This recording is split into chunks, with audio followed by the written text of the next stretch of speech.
coup, c'est moi qui ai écrit la série et je pense que c'est venu de plusieurs expériences qui n'étaient du coup pas des largages officiels, mais voilà, des situations un peu improbables de la vie que j'ai pu vivre, que des amis ont pu vivre, des gens de ma famille et tout ça, juste de penser à ces moments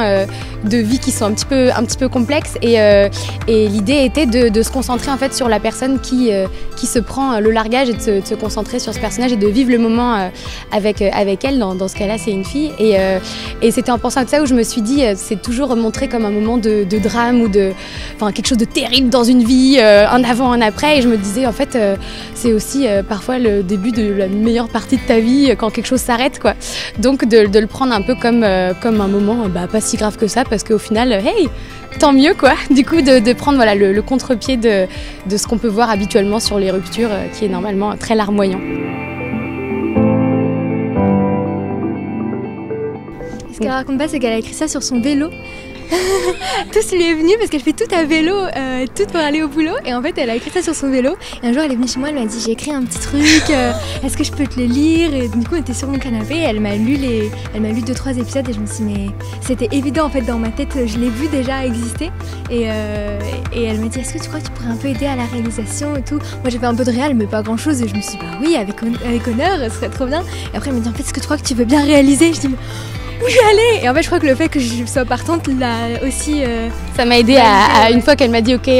c'est parti on le fait, ça m'a aidé parce que ça c'était en avril, donc c'est un peu improbable. Du coup j'ai fini l'écriture entre début et fin avril, on a répété au mois de mai, on a tourné au mois de juin, on a fait la post-prod au mois de juillet et on a postulé le 31 juillet, le dernier jour du festival. Et on est ici au mois d'octobre, donc tout ça c'est improbable, mais on est très très heureuse d'être là. C'est un peu le rêve éveillé qu'on fait là, je sais pas, mais restons ici, c'est très cool.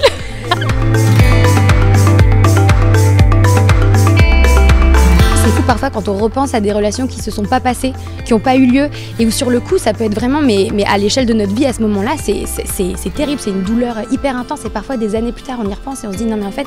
c'est vraiment le meilleur truc qui me soit arrivé. Et là l'idée c'était d'avoir un personnage qui avait tout de suite la lucidité de ce moment-là, donc en fait c'est léger parce que je vois qu'en fait je vais être plus heureuse, donc j'ai essayé d'imaginer des moments où la situation ferait que en fait on comprend avec elle que c'est vrai, outre le fait de se faire larguer qui peut être désagréable, si vraiment tu te poses la question 2 secondes, tu vois la personne en face, tu vois comment elle se sent et tu dis oui en fait c'est pas grave. Et donc c'est vrai que en effet sur mon petit vélo j'imaginais des situations, je me faisais des dialogues et j'essayais d'imaginer des scènes où au final on voit très bien qu'ils vont pas ensemble, ou en fait ça a l'air d'être un petit peu un connard, donc au final tant mieux, tu vois. Et c'était plus voilà en cherchant des scènes que plutôt voilà dans l'imagination que dans la réalité, pour trouver toutes ces petites scènes, sûrement un peu inspirées dans mon subconscient quelque part, mais pas directement. Alors voilà, ça a été un gros débat au début. Au tout début, quand j'avais eu l'idée du concept, je m'étais même dit, j'avais pensé à un face cam avec une voix off, un truc hyper simple. Et en fait, petit à petit, je me disais, quand je commençais à penser aux comédiens que j'aimerais bien avoir dedans, je me disais, ils sont tellement géniaux, ce serait tellement mieux de jouer la scène ensemble. Et on a vraiment hésité à un moment à peut-être faire le contre-champ. Et en fait, on perdait ce concept de rester vraiment avec elle, quoi, et de vivre tout avec elle, et de laisser aussi aux spectateurs la possibilité d'imaginer qui était de l'autre côté, de projeter leur personne qui les a largués ou choses comme ça. Exactement.